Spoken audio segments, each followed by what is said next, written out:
Somewhere on the planet, Gulnax Prime, it was some time between too early and too late.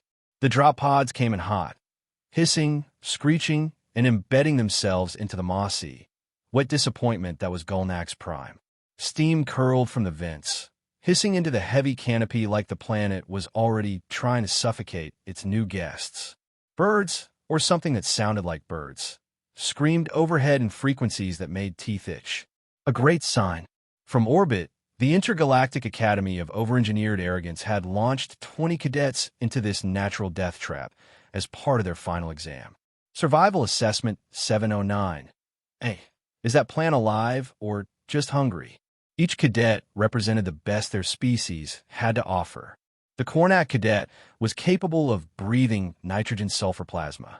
The Velothrix 1 could knit force fields from skin secretions.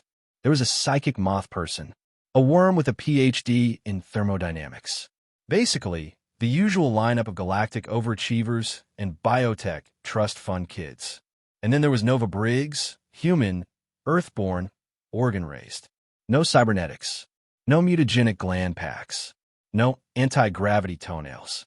Just boots, a carbon knife, and the kind of childhood that involved fighting off raccoons for her own dinner. The Academy called her Entry a Diversity Scholarship, which Nova privately translated to, "Let's see how fast the monkey dies." Nova's pod opened with a click, steam hissing like a snake with asthma. She stepped out into the loamy, pulsing forest and immediately regretted everything. The ground was damp, slightly warm, and spongy, like someone had buried a yoga mat under soup. The air smelled like wet pennies, rotting fruit, and a side you're being watched. The trees didn't grow straight. They twisted, like they had opinions, and none of them were polite. Some throbbed slightly, and Nova squinted at one that seemed to be sweating. The only rule was survive 24 hours. Build a shelter. Use what's available. No tech. No comms. No emergency beacons.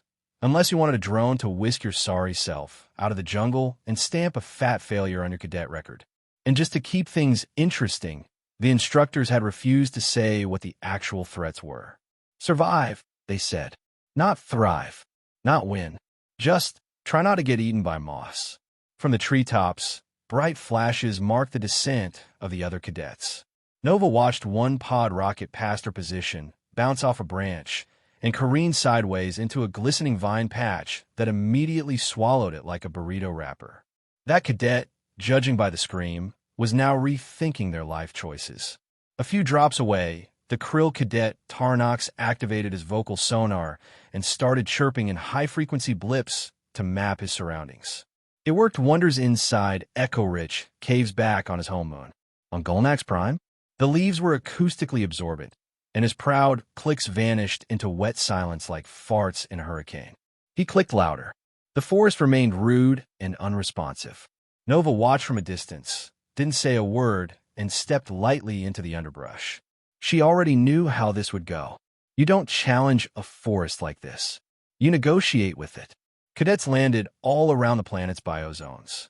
The Soren built a pollen-floating hammock that immediately exploded into face-burning spores. The Brontax started digging a trench and ended up getting gummed into the soil by predatory moss. The Cabernian water dweller slapped a bug and got splashed with acid. It was an interstellar failure montage. Some tried to share data. Nova heard distant voices shouting magnetic shielding. And it's a simulated dream test. As if the trees gave a damn. They didn't. The jungle's only reaction was to amplify their cries in weird loops, sending garbled echoes of help and Elpme bouncing around like creepy little voicemail ghosts. Nova ignored all of them.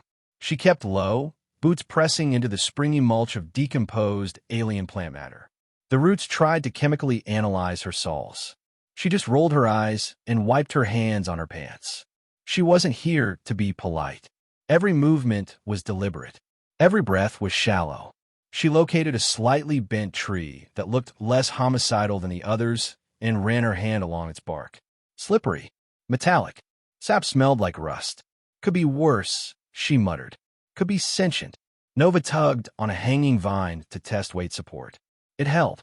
So she began to climb, slowly, methodically, legs gripping the trunk, boots finding ridges that were probably not part of the tree's nervous system. Probably. At 15 feet up, she reached a fork of limbs shaped in a broad triangle. High enough for safety, wide enough to build, shady enough to not cook her alive. Perfect. She didn't shout in victory. She didn't update her progress with voice logs. She just got to work.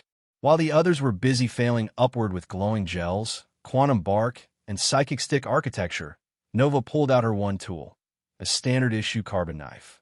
Legal under test conditions. Sharp enough to fillet bark.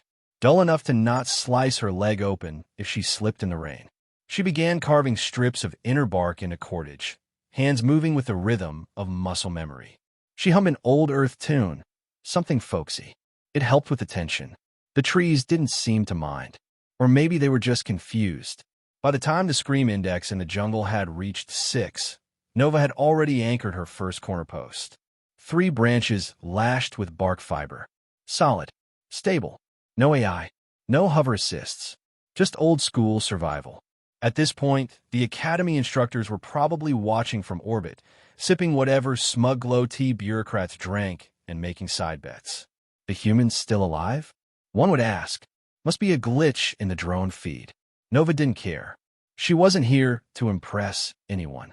This wasn't about beating the forest. It was about earning the right to not be mulch. And that started with knowing what not to touch, what not to yell, and what kind of leaf could double as a roof tile. Spoiler, the round ones with teeth? Don't.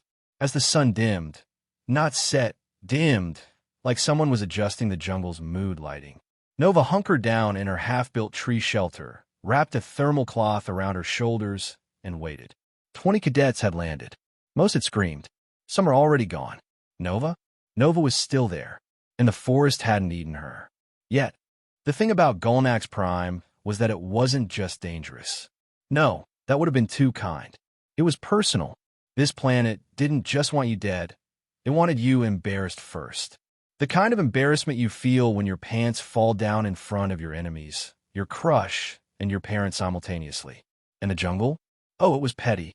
The forest around Nova Briggs pulsed with soggy menace. Leaves dripped spitefully. The trees whispered to each other, probably trading betting odds on which cadet would scream next. Nova didn't scream. She was too busy turning bark into cordage and watching the ecosystem implode around her. Krill Cadet Tarnox had finally given up on sonar. His subharmonic chirps were now loud enough to scare off tectonic plates, but the sound just disappeared into the absorbent jungle foliage like a freshman thesis into a black hole. Frustrated, he shouted. The forest responded with silence. Then rustling. Tarnox turned. Cue. Sudden predator, large teeth, and one scream that ended with a gurgle and a drone descending like a bored but efficient Uber. Retrieval successful. Grade, F, status, biodegradable. Nova, crouched above in her perch, shook her head. Nature doesn't refund poor decisions, she muttered. Meanwhile, over in Sector 4G, Telja the aquatic world cabber was trying to reinvent shelter architecture using slime and optimism. It was not going well. His species secreted biogel from their palms, perfect for underwater adhesion. On Earth or Cabber, miracle material. On Gulnax Prime, the leaves refused to bond. They writhed. They curled. One leaf hissed at him. Hissed. In retaliation, Telj slapped a buzzing insect on his shoulder. The insect exploded. Literally. A mist of corrosive vapor clouded his head. He screamed, staggered, and tripped into a patch of ground that turned out to be not ground, but a hungry moss blanket with attachment issues. A retrieval drone hovered overhead like a disappointed parent. Beam. Scoop. Gone. Across the forest, things continued to spiral. A cadet from the Soren species attempted to build a floating shelter using pollen sacs from local flora. Back home, this was considered a spiritual technique, a sacred ritual of levitation. On Gulnax Prime, it was more like juggling bees with your face. The sacs detonated into a glowing mist that looked beautiful for the first 6 seconds. Then it started itching, then burning, then smoking. The Soren cadet screamed and spun in circles like a disco ball on fire, lighting up the trees in an ethereal, I give up glow. A retrieval drone zipped in, shook its metaphorical head, and pulled her out like an angry Roomba. Nova Briggs was not in a glowing mist, or a moss pit, or running from vines with teeth. She was building. One branch at a time, one knot at a time. Her shelter was now a triangle of bark and stubbornness, 10 feet above a forest that actively hated everyone. The cords were hand-twisted from fibrous layers of sapwood. The roof, stitched with thorns and broadleaf panels, was sloped to channel rain, mist, or blood, whichever came first. She hummed an old tune about rivers and revolvers. The jungle listened. It didn't like her tune, but it tolerated it. Nova didn't care. Her mind wasn't clouded with AI forecasts or species-encoded escape protocols. She had no implant telling her what humidity meant in threat-level terms. She just knew the air smelled worse, and that meant something was decomposing nearby. Possibly sentient. Possibly still moving. Brontak Cadet Rin had made a classic rookie mistake, assuming dirt was still dirt.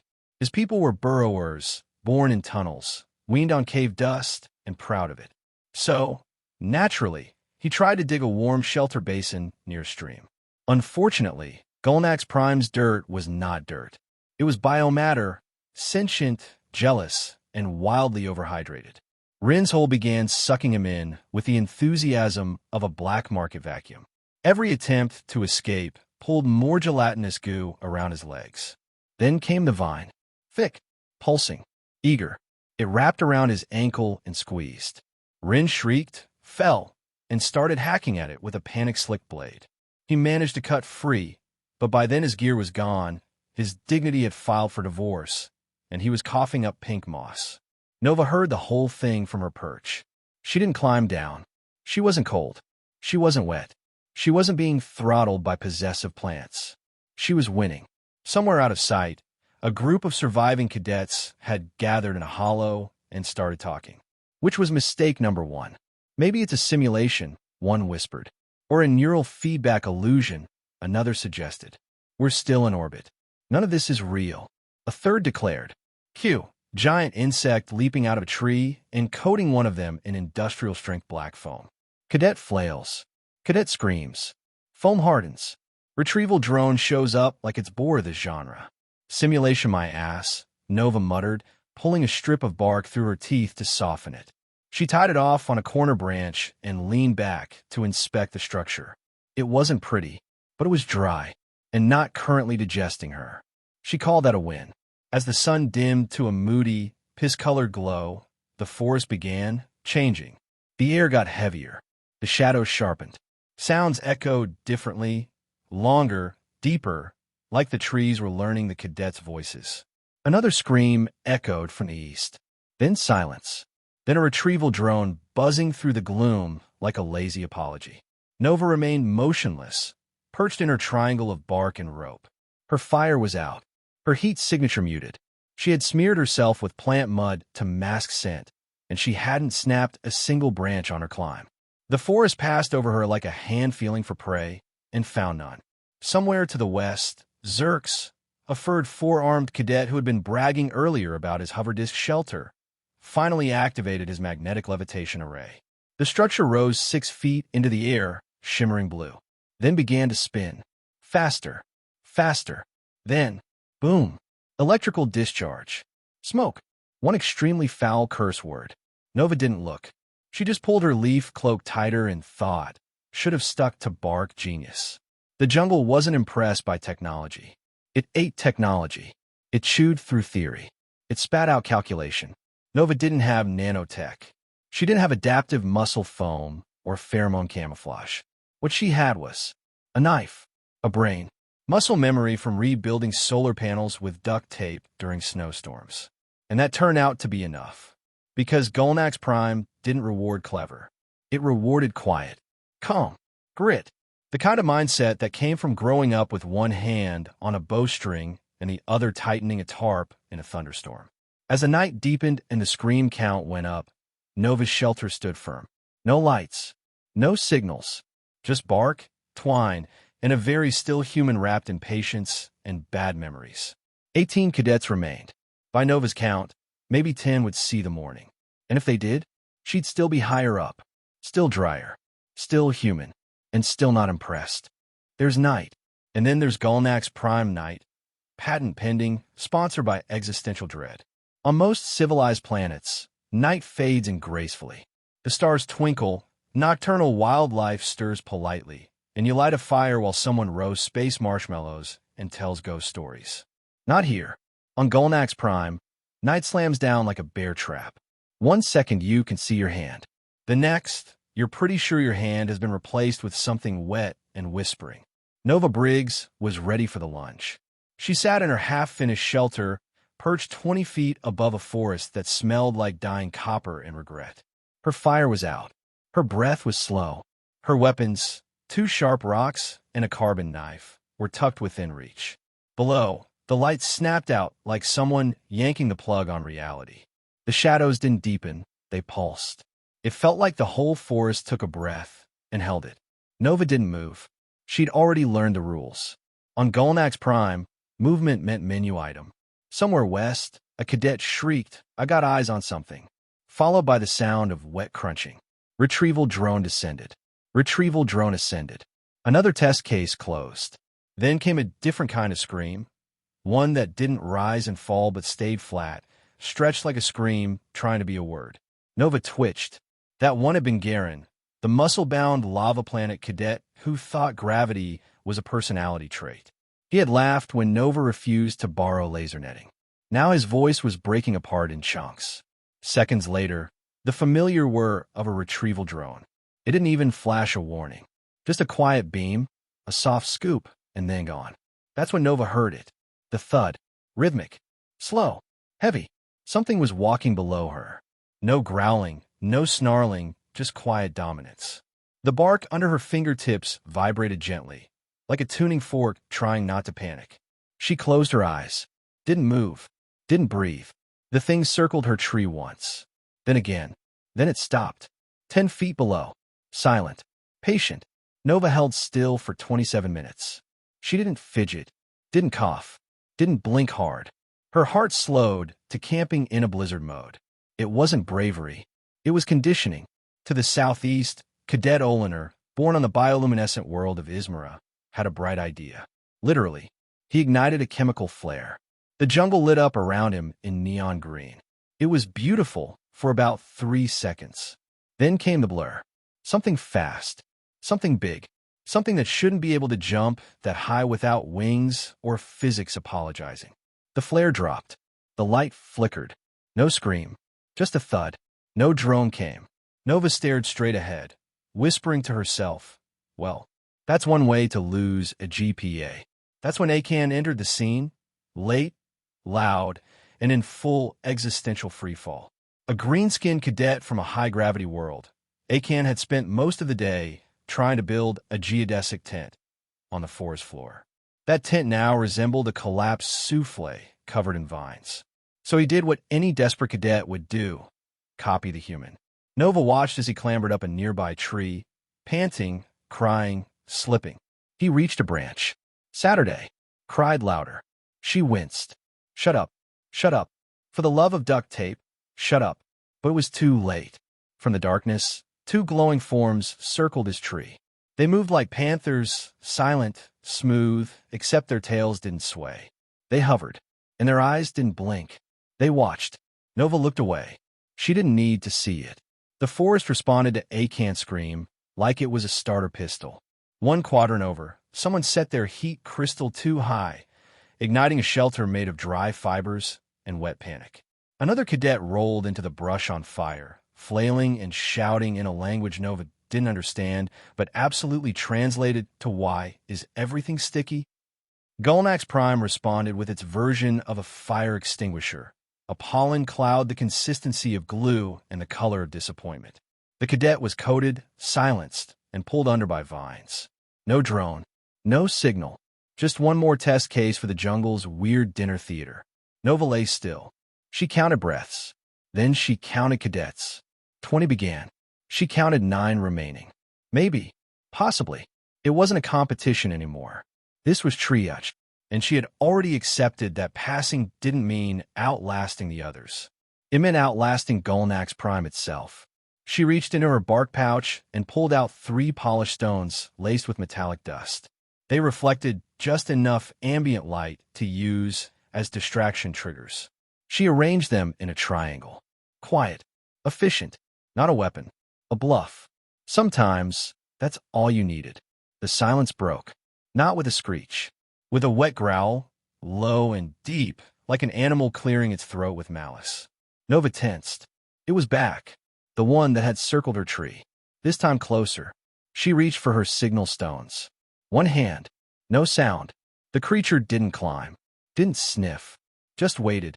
5 minutes. 10. Her calves began to ache. She didn't shift.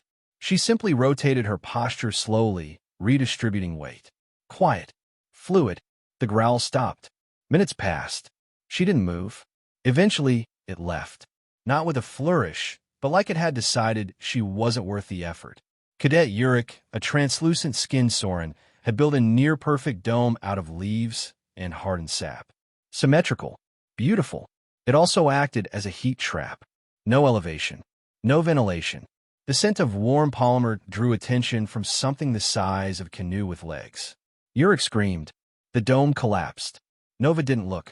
Another drone. Another extraction. The forest didn't care about genius. Only awareness. Nova survived, wrapped in a thermal cloth. Still, her shelter, ugly but stable. Dry. Her tools, primitive. Her instincts, flawless.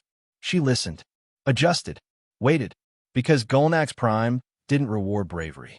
It rewarded discipline. And as the stars above blinked one by one, some naturally, some devoured by camouflage predators, Nova stayed awake. Not from fear, from strategy.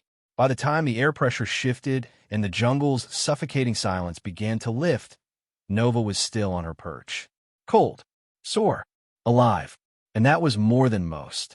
No fires, no gadgets, no crying for mommy. Just bark, sweat, and the kind of calm that can only be earned by wrestling a feral raccoon over a sandwich at age 9. The worst part about surviving the first night on Gulnax Prime wasn't the cold, or the invisible thing growling under your tree, or the fact that half your classmates had become forest mulch. No, the worst part was realizing the second night was still coming, and it wasn't going to be kinder. At dawn, if you could call it that, the sky didn't brighten. It cracked. A single sliver of pale light split the canopy like the forest was reluctantly peeling back a lid. The humidity didn't lift, it just changed flavors, from wet metal to moldy anticipation. Nova Briggs stirred in her shelter. Her back hurt. Her legs had gone numb hours ago. Her tongue tasted like iron and bark glue. She hadn't slept. Sleeping was for planets that didn't actively judge you. Below her, the jungle shifted in sound and scent. No longer hunting, just watching. She spotted the first drone around dawn. Matte black, silent, unimpressed.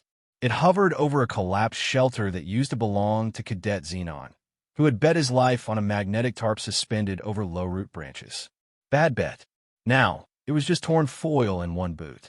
The drone scanned it, lifted the remains in a web net, and floated away like a garbage truck that read too much Nietzsche. Nova counted the drones. 2 came in. 1 left empty. 1 left with something vaguely cadet-shaped.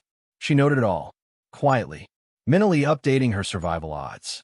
They weren't great, but they were still better. From a nearby sector, she saw Cadet Asura emerge into a retrieval zone. Her exoskeleton, once a glimmering violet, was now cracked and dulled. She walked like she'd been chewed and spit out by a creature with bad aim.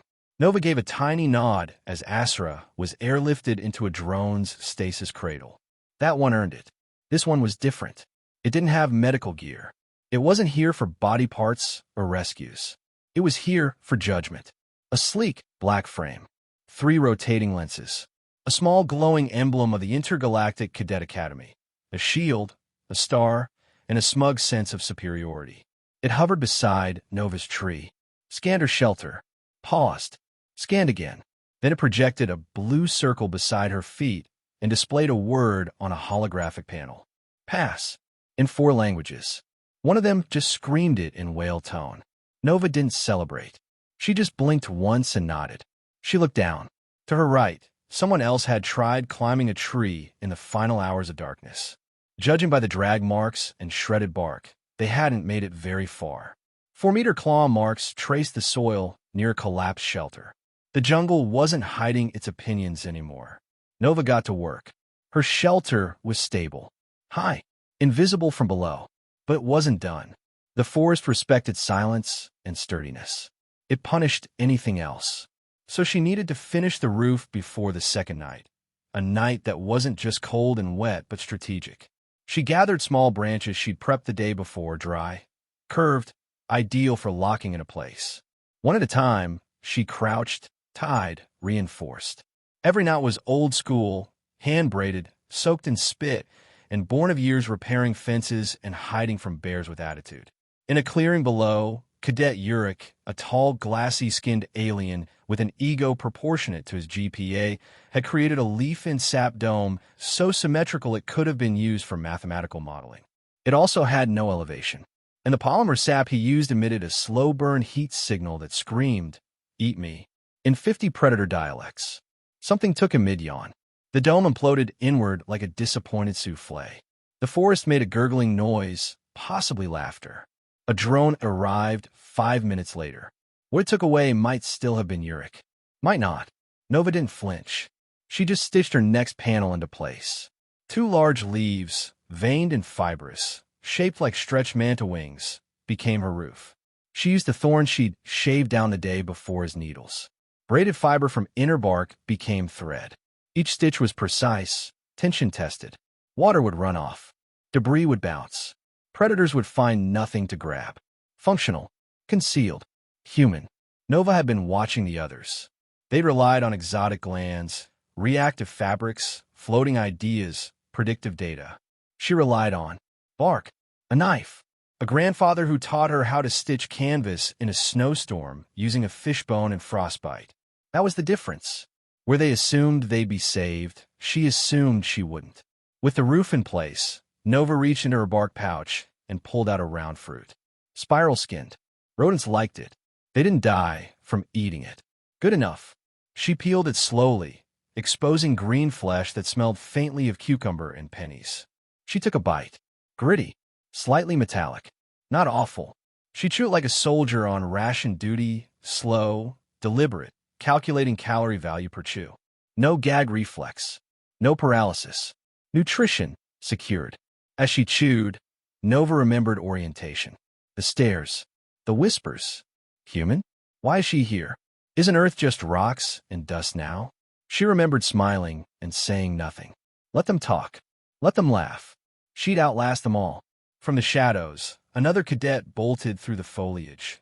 Wild-eyed, bleeding, shirtless. They didn't last long. Something fast, dark, and shaped like a blender made of elbows took them mid-stride. No scream. Just a snap. A crunch. Silence. Nova didn't blink. She pulled her cloak tighter and leaned into her shelter. At dawn, 20 cadets. After night 1, 10. Now, maybe 6. Maybe less. Only the forest knew for sure. But Nova was dry. She was hidden. She was fed. She was ready. Night 2 was coming. And she planned to beat it again. The jungle didn't end. It relented. At some unholy hour, when the second night finally reached its cruel crescendo, Nova Briggs sat folded inside her tree shelter, mud-streaked, stiff-limbed, and absolutely awake. She wasn't shivering anymore. Not because it wasn't cold, because shivering was a luxury. Like comfort, like noise. Gulnax Prime didn't believe in a slow descent into dusk. Its nights came in waves, pulsing shadows that swept through the canopy like tides of terror. Every pulse was colder, heavier, quieter. The trees would stop swaying. The animals would hold their breath. Even the wind took a break, like it was scared to get involved. The second wave hit harder. Nova had tucked out her fire hours ago. Her thermal wrap was damp. Her muscles ached like someone had stapled them to her bones. But she stayed still. Below her, something big, really big, returned. She heard it before she saw it.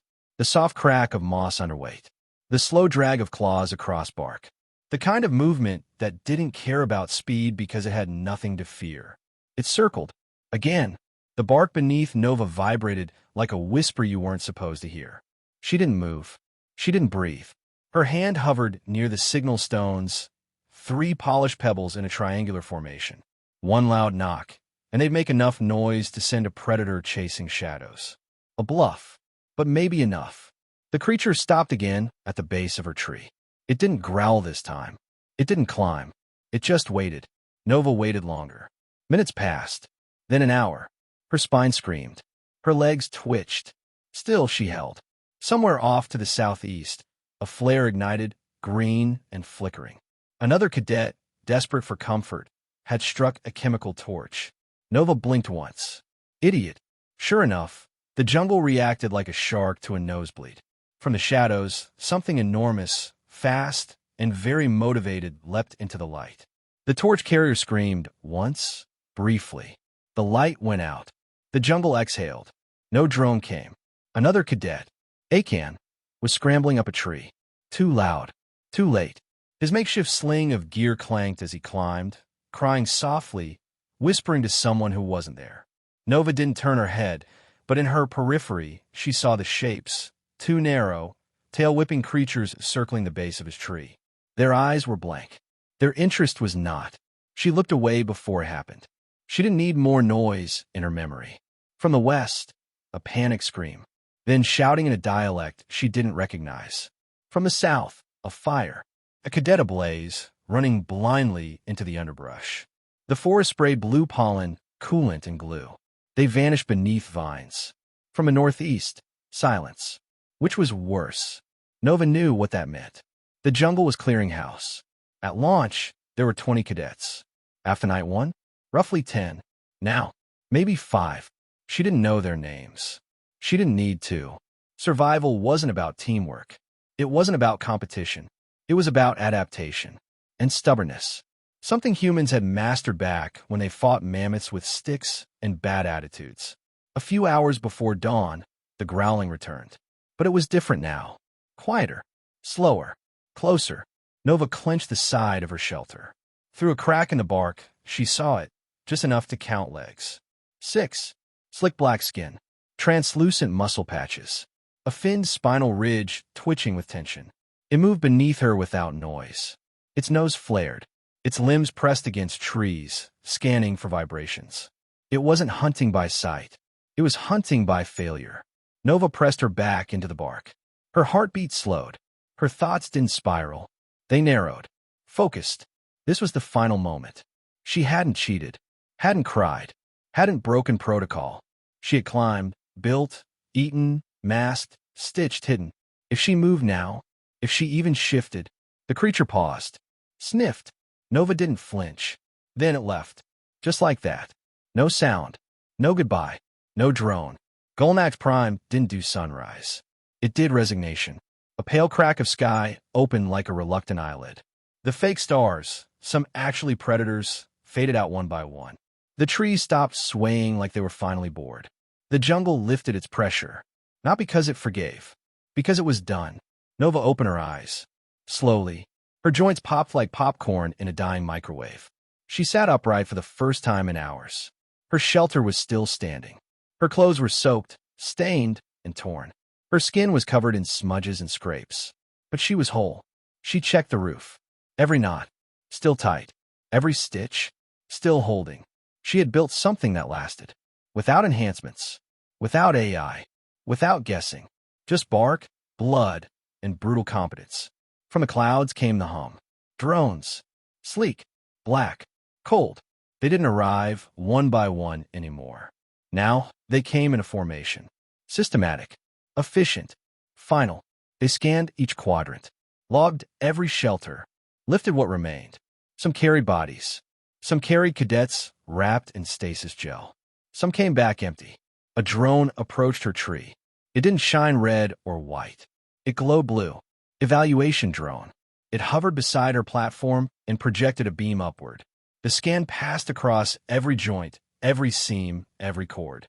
It paused, hovered, processed, then projected a single word in the air. Pass.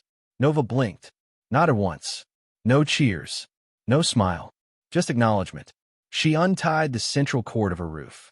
The leaves folded inward like a sigh. She packed her stones, her knife, and the thermal cloth. The climb down hurt more than the climb up. Her legs shook. Her hands ached. But she reached the ground. Solid. Earned. She walked to the clearing where the remaining cadets, those who had survived, were gathering.